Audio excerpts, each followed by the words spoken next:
رسول اللہ صلی اللہ تعالی علیہ وسلم آج میرا باپ کا انتقال ہو گیا ہے، آج میرا باپ کا انتقال ہو گیا ہے، آج میرے باپ کے پاس نہ کوئی کفن ہے نہ دفن ہے نہ کسی چیز کا انتظامات ہے، یا رسول اللہ آپ خود ہی انتظام فرمائیں۔ اللہ اکبر۔ اللہ کے نبی صلی اللہ علیہ وسلم ارشاد فرماتے ہیں اے ابو بکر اے عمر جا اس بچے کے ساتھ، اس نوجوان عربی کے ساتھ جا، اس نوجوان کے گھر میں جا اور اس کے باپ کے کفن کا انتظام کیا جائے، اسے دفن کرنے کا انتظام کیا جائے۔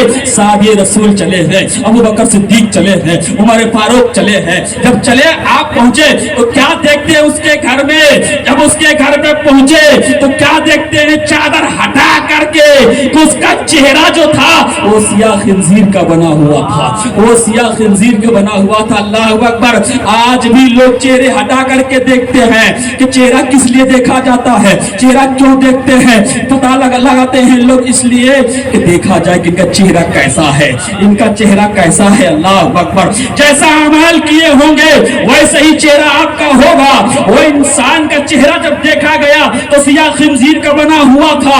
اب وہاں سے صحابہ رسول پلٹ کر کے نبی کے بارگاہ میں آئے، عرض کرتے ہیں یا رسول اللہ صلی اللہ تعالی علیہ وسلم جب میں نے اس بچے کے گھر پہنچا، اس کے گھر پہ گیا تو دیکھا اس کے باپ کا چہرہ جو تھا سیاہ خنزیر کا بنا ہوا تھا۔ اللہ اکبر۔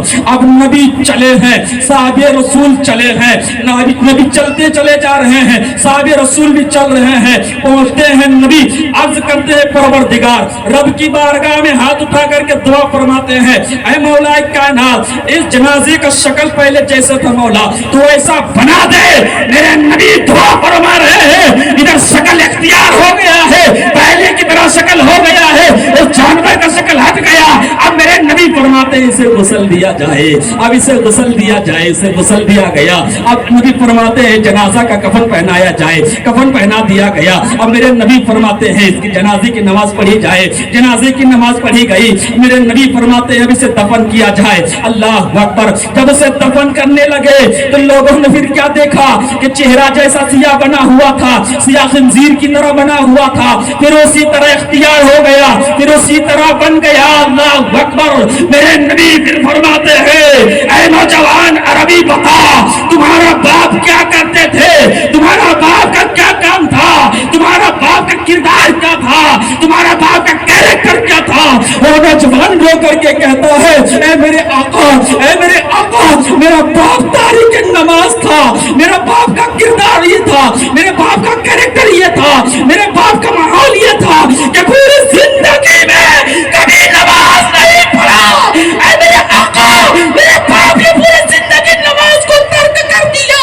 میرے آقا صلی اللہ علیہ وسلم ارشاد فرماتے ہیں، میرے آقا فرماتے ہیں اے صحابیوں گواہ ہو جاؤ، اے صحابیوں گواہ ہو جاؤ، اے صحابیوں گواہ ہو جاؤ، کل قیامت کے دن، کل قیامت کے دن، کل قیامت کے دن تمہیں بھی سیاہ خنزیر کی طرح اٹھایا جائے گا، تمہیں بھی سیاہ خنزیر کی طرح اٹھایا جائے گا۔ پتا کیا چلا دوستو، جتنی ہمارے نمازیں چھٹی ہوئی ہے، جتنی ہمارے نمازیں قضا ہوئی ہے، جتنی ہم نمازیں جان بوجھ کر کے چھوڑے ہیں، ان سب نمازوں کو ادا کرنے کی کوشش کرو، کیونکہ آپ جب نماز پڑھیں گے اتنی عذاب نہیں آئے گی، اور جان بوجھ کر کے آپ نماز چھوڑیں گے تو نہ جانے کتنے عذاب آپ کو نازل ہوتی رہے گی۔ نعوذ باللہ تعالی من ذالک۔ اللہ نہ ایسا کرے کہ ہم لوگ نماز چھوڑ دیں، جان بوجھ کر کے نماز کو نہ چھوڑے۔ اور آپ دل میں یہ عہد کر لیں، آج اس محفل میں عہد کر لیں، پکا وعدہ کر لیں کہ جس وقت مجھے وقت مل جائے، جب بھی وقت ملے اس وقت نماز کا آپ پابندی ہو جائے،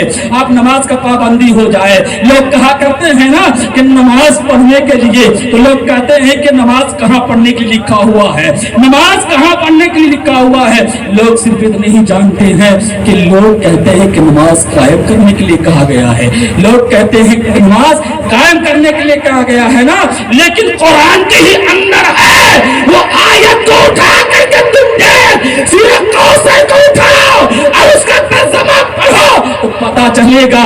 فصل لربی کا ونہر، فصل لربی کا ونہر، تو اپنے رب کے لیے نماز پڑھو، اپنے رب کے لیے نماز پڑھو، اور آگے کیا ہے کہ قربانی کرو دوستو۔ اس لیے نماز کا پابندی آپ پر ضروری ہے۔ میں ان چند باتوں کے ساتھ